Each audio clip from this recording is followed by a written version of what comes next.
Well, last month we brought you our first segment in this two-part series for Mike Cara Presents Discovering DiveHeart.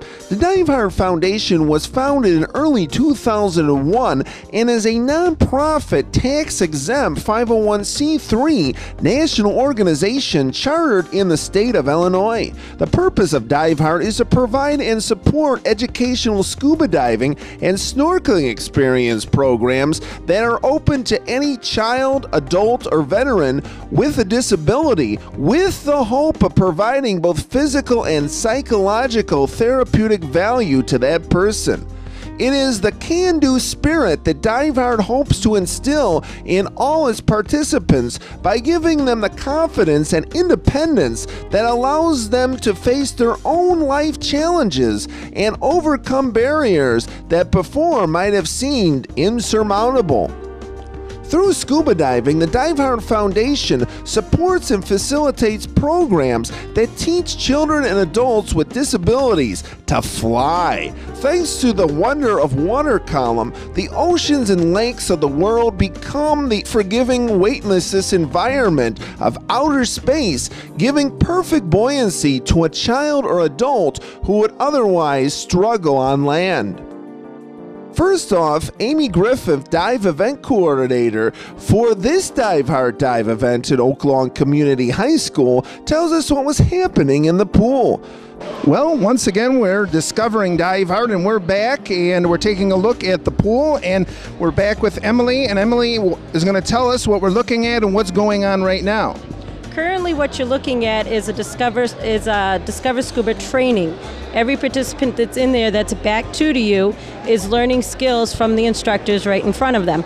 Every one of them is now going up for their certification in scuba. They will receive an HSA or a Scubility certification in which they will be able to scuba dive as long as they have at least 2 people with them. In the first group that you're looking at now, they are with instructor Gary Hicks, and he's teaching them how to take a regulator in and out of their mouth, how to, when they're underwater, how to take it out if it's accidentally fallen out, and how to find it and put it back into their mouth. The group with Bob is doing the same skill. Each one of them will then go down underwater with the instructor and show how to do that skill. The next skill that they're going to learn after this will be how to clear their mask if water gets in their mask, and then how to take it off and put it back on. With this skill, they'll learn to be able to, they'll have to take a breath, tip back, push the top of their mask up, and then blow real hard out of the mask so that the water will leave the mask. Well, we're back here at Oak Lawn High School, again, still discovering DiveHeart, and right now I'm joined by your name, sir? Bob Hemmedinger. And Bob, tell us about your role at this event today. Well, the Discover Scuba that you're watching today is actually split into 2 sections. The first section is the community Discover Scuba, where we have mostly people through the Park District participating in a scuba experience. The second half is what we call the DiveHeart Military Wounded, so soldiers coming back from the recent wars, or even back to as far back as Vietnam. We have them in the pool learning to discover scuba. And we will actually be taking some of them on a trip in May down to the Keys.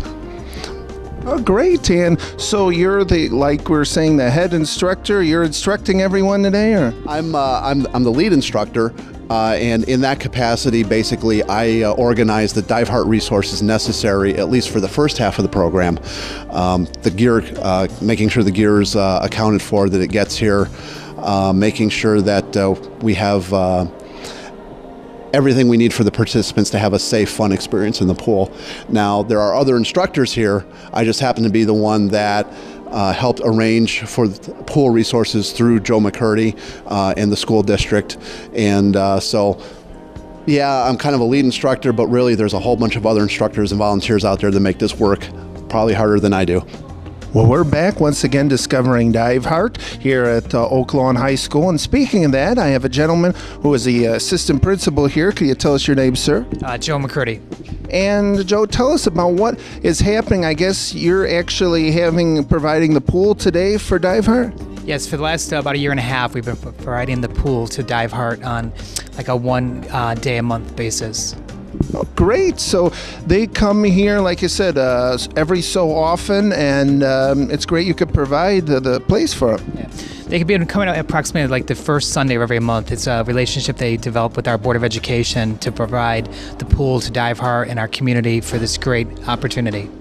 Well, we're back yet again, discovering DiveHeart here at the Oak Lawn Community High School, and I'm now with Gary Hicks.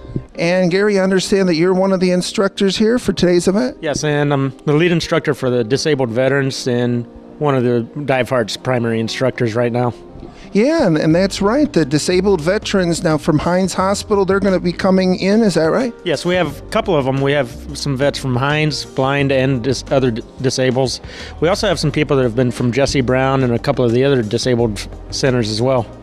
Right. So with these disabled veterans, like we're saying, they could pretty much do, everything that anyone could do in the water, but is there any special techniques that they need to go through? Or just like any other disability, they have to adapt to certain things. Like I was working with a paraplegic in the water today, and for the last couple of months, you have to work because they don't have muscle mass in their legs, how to get their legs from floating up and affecting them that way. So you adapt, you work with the weights, you work with them to overcome their abilities and give them the ability to do something that they can't do on the surface.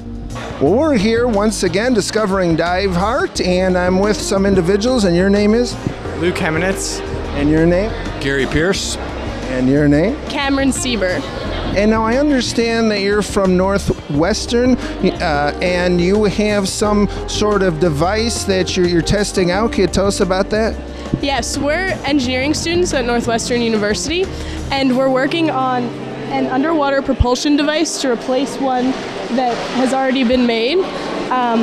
We're trying to do a tank-mounted device that would help out disabled divers. So Jim Elliott and DiveHeart, they're our client, and so we're trying to make something that's easier for disabled divers to use and that makes them more functionally independent in the water. So this is a prototype, a model of what we're working on.